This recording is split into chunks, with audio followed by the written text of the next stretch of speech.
بسم اللہ الرحمن الرحیم۔ معزز خواتین و حضرات، السلام علیکم۔ آج کی ہماری ویڈیو کا موضوع ہے حضرت زکریا علیہ السلام۔ اللہ پاک نے زکریا علیہ السلام کو قوم بنی اسرائیل اور پیغمبروں میں برگزیدہ کیا تھا۔ آپ علیہ السلام اللہ پاک کے معزز و جمیل القدر پیغمبر ہیں۔ روایت میں ہے کہ حضرت زکریا علیہ السلام حضرت داؤد علیہ السلام کی اولاد میں سے تھے، اور دوسری روایت میں عربیہ کی اولاد میں سے تھے۔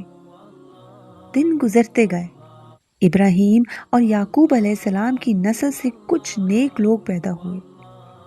ان کو آل عمران کے نام سے یاد کیا جاتا ہے۔ اللہ پاک نے سورہ آل عمران میں ارشاد فرمایا، اللہ نے آدم اور نوح اور خاندان ابراہیم اور خاندان عمران کو تمام جہان کے لوگوں میں منتخب فرمایا تھا، اور اللہ سننے والا اور جاننے والا ہے۔ جس عمران کا ذکر قرآن نے کیا ہے وہ داؤد علیہ السلام کی اولاد میں سے ہے۔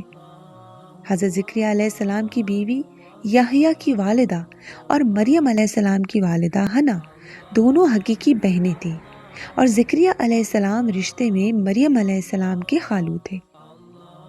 عمران کی بیوی نے منت مانی تھی کہ جو بچہ پیدا ہوگا اسے بیت المقدس کی خدمت کے لیے وقف کر دیا جائے گا۔ حضرت مریم علیہ السلام کی پیدائش کے بعد جب انہیں بیت المقدس میں لایا گیا تو ان کی کفالت کی ذمہ داری اللہ پاک نے حضرت زکریا علیہ السلام پر ڈالی۔ آپ علیہ السلام بنی اسرائیل میں معزز قائم مانے جاتے تھے۔ حضرت زکریا علیہ السلام کی کفالت میں حضرت مریم علیہ السلام نے بہت اچھی پرورش پائی، اور وہ نیک، عبادت گزار اور بہت زیادہ سچ بولنے والی تھی۔ سورہ آل عمران میں فرمایا گیا تو پروردگار نے اس کو پسندیدگی کے ساتھ قبول فرمایا اور اس کی اچھی طرح پرورش کی، اور زکریا علیہ السلام کو ان کا کفالت کرنے والا بنایا۔ زکریا علیہ السلام جب کبھی عبادت گاہ میں ان کے پاس جاتے تو ان کے پاس کھانا پاتے۔ یہ کیفیت دیکھ کر ایک دن انہوں نے حضرت مریم علیہ السلام سے پوچھا کہ مریم، یہ کھانا تمہارے پاس کہاں سے آتا ہے؟ وہ بولی، اللہ کے ہاں سے آتا ہے، اور بے شک اللہ پاک جسے چاہتا ہے بے شمار رزق دیتا ہے۔ بخاری اور مسلم کی روایت ہے کہ وہ مریم علیہ السلام اپنے زمانے کی سب سے افضل عورت تھی، اور اس امت کی سب سے افضل عورت حضرت خدیجہ رضی اللہ تعالیٰ عنہ ہے۔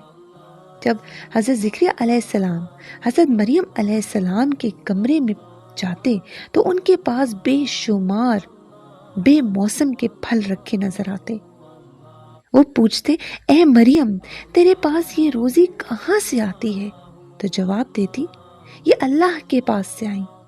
زکریا علیہ السلام جب ان کی فضیلت دیکھتے تو ان کے دل میں بھی اولاد کی خواہش پیدا ہوئی، اور تب وہ بے اولاد تھے، عمر رسیدہ تھے، بیوی 90 سال کی تھی اور بانجھ تھی۔ اولاد کی شدید تمنا کے بعد انہوں نے اللہ سے مدد کی دعا مانگی۔ یہ تمہارے پروردگار کی مہربانی کا بیان ہے جو اس نے اپنے بندے زکریا پر کی تھی، جو میری اور اولاد یعقوب کی میراث کا مالک ہو، اور اے میرے پروردگار اس کو خوش اتوار بناؤ۔ آپ علیہ السلام اپنے دور میں اکیلے ہی نبی تھے۔ ان کے دور میں اصحاب و رشتہ دار میں کوئی قابل آدمی نہ تھا، تو ہم نے اس کی پکار سن لی اور اس کو یحییٰ بخشے، اور ان کی بیوی کو ان کے حسن معاشرت کے قابل بنایا۔ یہ لوگ لپک لپک کے نیکیاں کرتے اور ہمیں امید سے پکارتے، اور ہمارے آگے عاجزی کیا کرتے تھے۔ دعا کی قبولیت اور یحییٰ علیہ السلام کی خوشخبری سنائی۔ حضرت زکریا علیہ السلام خوش ہوئے اور حیران بھی، کہنے لگے، اے میرے پروردگار، میرے ہاں لڑکا کیسے ہو سکتا ہے؟ اس حال میں میری بیوی بانجھ ہے اور میں بڑھاپے کو پہنچ گیا ہوں۔ اللہ پاک نے جواب دیا، حکم دیا کہ اسی طرح ہوگا۔ تمہارے پروردگار نے فرمایا ہے کہ یہ میں پہلے تم کو بھی پیدا کر چکا ہوں اور تم کچھ چیز نہ تھے۔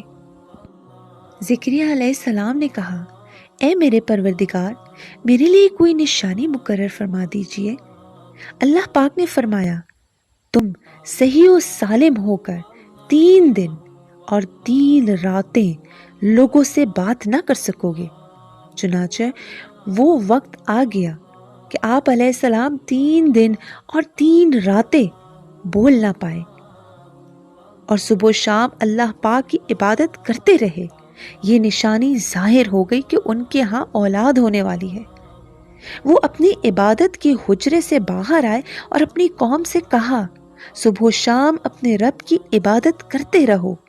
اللہ تعالیٰ نے سورہ آل عمران میں فرمایا، وہ ابھی عبادت گاہ میں کھڑے نماز ہی پڑھ رہے تھے کہ فرشتوں نے آواز دی کہ اللہ تمہیں یحییٰ کی بشارت دیتا ہے، جو اللہ کی فیض یعنی عشاء کی تصدیق کریں گے اور سردار ہوں گے، جو عورتوں سے رغبت نہ رکھنے والے اور اللہ کے پیغمبر یعنی نیکوکاروں میں سے ہوں گے۔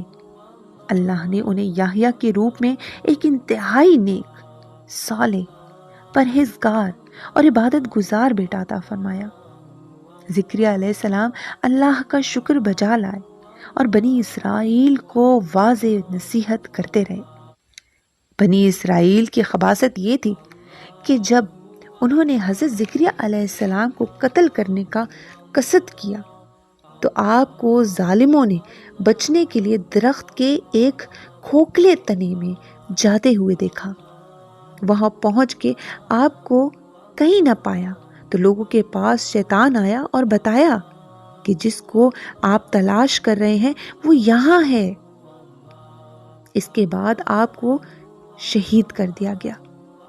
انسان کتنی ہی بلند و بالا مقام پر پہنچ جائے اور اللہ کے ساتھ اسے زیادہ قرب حاصل ہو جائے، تب بھی وہ اللہ کا بندہ ہی رہتا ہے۔